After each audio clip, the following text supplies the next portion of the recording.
lit by the bright lights. And also a bit of the smoke coming out as well in a moment. Here it is.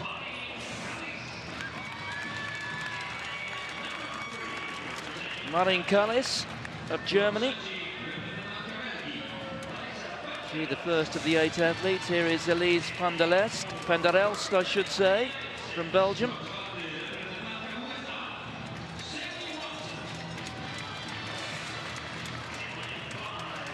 Samantha Watson of the United States.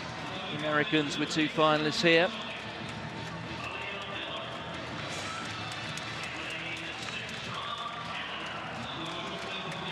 Aliyah Miller, the fastest of the qualifiers.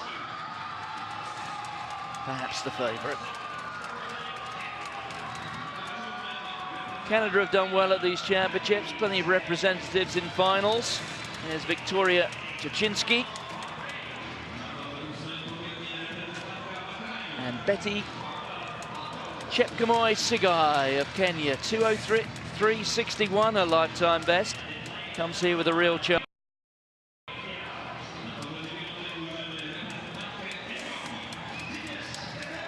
The imposing figure there of Marta Hippato, semi-final winner from Bahrain.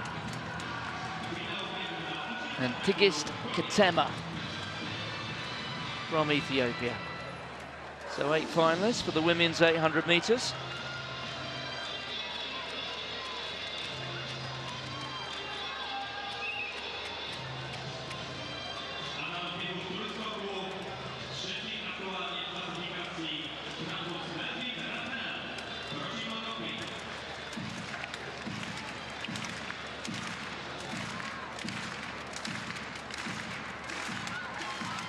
So the first of 3 track finals in the last 40 minutes or so of this third evening. There is the full lineup. Kallis of Germany, van der Elst of Belgium, Watson United States, Miller United States, Chichinski Canada, Sigai of Kenya, Hippato of Bahrain, Ketema of Ethiopia.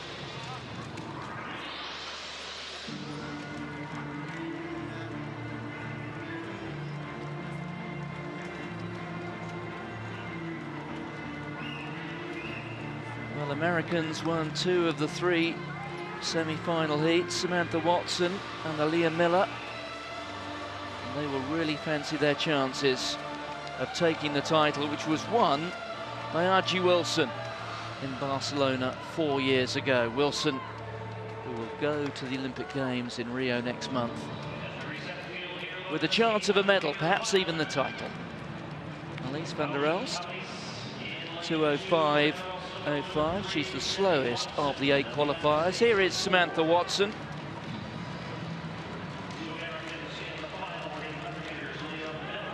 And Aliyah Miller, the fastest qualifier. She's capable of going in 3. Chichinski of Canada gave a hint of real promise in that semi-final, the Canadian. Sigai of Kenya. There will be another battle within a battle. The East African nations scrapping it out here again with a Kenyan and an Ethiopian. And Hippato of Bahrain. If there is a threat to the Americans, perhaps it's going to come from the athlete wearing the vest of Bahrain.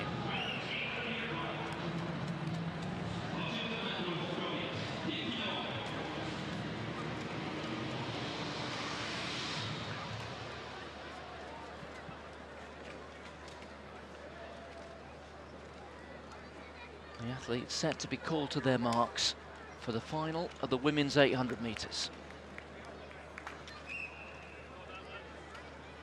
The official just checking there on the foot of Elise van der Elst.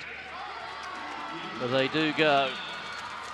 And Watson, one of the 2 tall Americans there, perhaps the slowest away, along with Sigai of Kenya.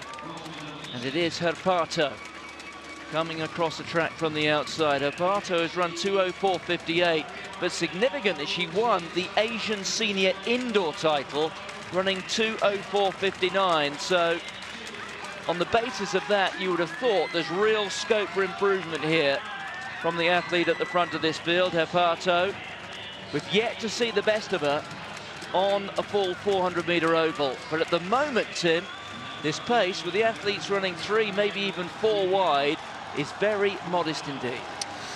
It is on the slow side, isn't it? Herpato, they're being allowed to control it there at the front, and even though she's leaving daylight on the inside, Miller is reluctant to take the lead. Taczynski on the outside, I think, might do well to get herself a better position here after a slow first lap like this, because the second lap, 63.5 at 400 metres, is going to be very one point, Martin, and when you're reducing it to a 300-metre sprint or a 200-metre sprint, you've got to be well positioned. A metre over that sort of distance is more like 4 metres over the full distance. Well, a little bit of naivety there from Herpato, who's allowed Miller, who's perhaps the greatest threat to her, just to come through on the inside. And now Katema, who ran strongly in both the heat and the semi-final, hits the front, and here goes the Kenyan. Sige hits the front, makes the first serious break, and Watson, the other American who's been watching her from the back. Look at Taczynski working very hard down the outside. And here comes Miller again.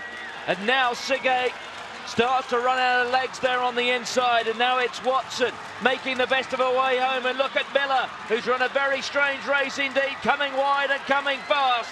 But it is going to be Watson who's run the best race of all, who in the end is going to win this in fine style. America 1, America 2. It is Katema of Ethiopia who comes through for third. And in the end, the challenge from Herpato, the athlete from Bahrain, well, it didn't really materialise. And there are 1 or 2 women there who will look at the way they ran this race and think, I could have done it so much better, because in the end, Samantha Watson played the waiting and the watching in game, and when she struck, it was decisive. And she struck at just the right time, to a real contrast. I'm reluctant to criticise athletes who get medals, especially youngsters, but Miller, she was in lane 3 with 130 metres to go. She was all over the place. There she is on the inside, refused to take the lead when she had the chance for that third 200-metre segment. Has to come so wide, look at her there, out in lane 3 with about 130 to go, and that is just too many metres, and she finishes, what, 3 metres shy of her teammate Watson, who, to be fair, is striding well clear of the rest of them here. Leaves Sige and Ketema way in her wake. But I think Miller could have been a lot closer to her teammate, Martin, if she'd run a smarter race. That was from very running, I'm afraid, even though she was smiling afterwards with that medal. Great run for the Americans, first and second, but Miller all over the place. When you choose to go to the front, as she did with 400 metres to go, holding the curve, you have to respond when athletes come past you on the outside. You have no choice. Watson took a different route. She was at the back watching the others. She knew she had to come wide, but when she came wide, she made it happen very quickly. And the very fact that Miller found herself, what, with 220 metres to go on the curve in front, then in about 3rd or 4th place, having to come wide in lane 3 round the bend, goes to show that really she lost any chance of winning when that kick came from the likes of Watson. 2:04.52. The time, nothing really to talk of, but the manner of Samantha Watson's victory, tactically flawless. Aliyah Miller in 2nd place, the silver for her. Well, she may well rue what might have been. Katema came through for bronze.